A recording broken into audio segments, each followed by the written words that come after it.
अगर आप भी अपने लाइफ में अपने जीवन में कुछ बनना चाहते हैं या कुछ बनने के बारे में सोच रहे हैं तो मेरी इन बातों को अपने दिल और दिमाग में उतार लें।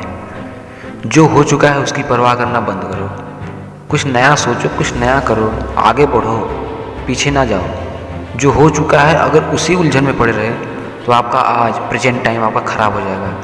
मेरी इस बात को आप हल्के में ना लें। आप इतने समझदार हैं कि आप मेरी इस बात को अच्छे से समझ सकते हैं।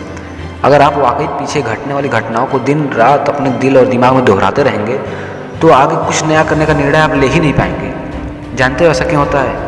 ऐसा इसलिए होता है कि आपका दिमाग जब बुरी घटनाओं विचारों से भरे होते हैं तो यह अच्छे और प्रेरक विचार जो है पैदा ही नहीं कर पाते और आप हर काम को में असफल हो जाते हैं। इसलिए मेरी मानिए तो जो हो चुका है उसे भूलकर एक नई शुरुआत करें।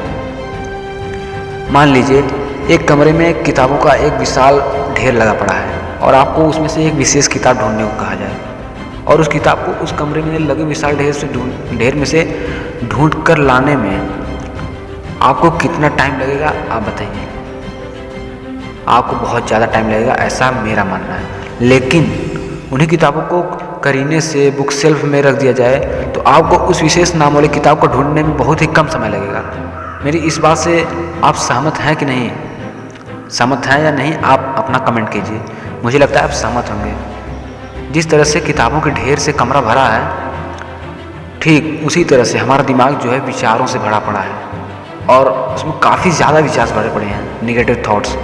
जब हम निराश और दुखी होते हैं तो सही विचार और सही फैसले को सामने लाने में हमारा दिमाग असफल हो जाता है और हमें उस निराशा और दुख से बाहर आने में बहुत ज़्यादा समय लग जाता है और इस तरह हमारे समय की बर्बादी होती है जिससे हम बहुत ज़्यादा पीछे रह जाते हैं। अगर आप अपने विचारों के ढेर को करीने से बुक शेल्फ की तरह दिमाग में रखें तो किसी भी परेशानी में हमारा दिमाग सही विचार और फैसले सही समय पर हमारे सामने ला कर रख देगा।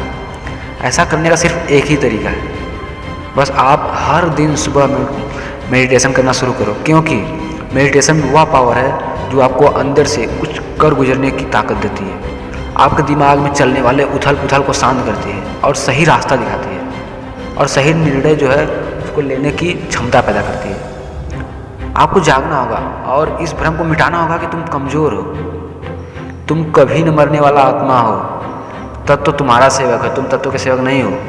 यदि आपकी परिस्थितियों पर अच्छी पकड़ है तो जहर उगलने वाला भी आपको कुछ नहीं बिगाड़ सकता। शिक्षा क्या है? क्या यह किताबों से मिलने वाली विद्या है? नहीं। क्या यह नाना प्रकार का ज्ञान है? नहीं, यह भी नहीं। जिस संयम से द्वारा इच्छा शक्ति का प्रवाह और विकास वश में लाया जाता है और वह फलदायक होता है, वह शिक्षा कहलाती है। मैं आशा करता हूँ कि आपको ये जो लाइंस मैंने बताए हैं आप इन पर ध्यान देंगे और इन बातों को ध्यान से सुनेंगे। या जो लाइंस है आगे चल के आपकी काफ़ी मदद करने वाली। बस आप इन लाइंस को अपने माइंड में, अपने रोज़ की जीवन शैली में उतारें। ये आपको आगे सक्सेस होने में, अपने गोल को, अपने लक्ष्य को प्राप्त करने में या आप जो बनना चाहते हैं अपनी लाइफ में वहाँ तक पहुँचने में ये आपकी बहुत मदद करने वाली है। धन्यवाद।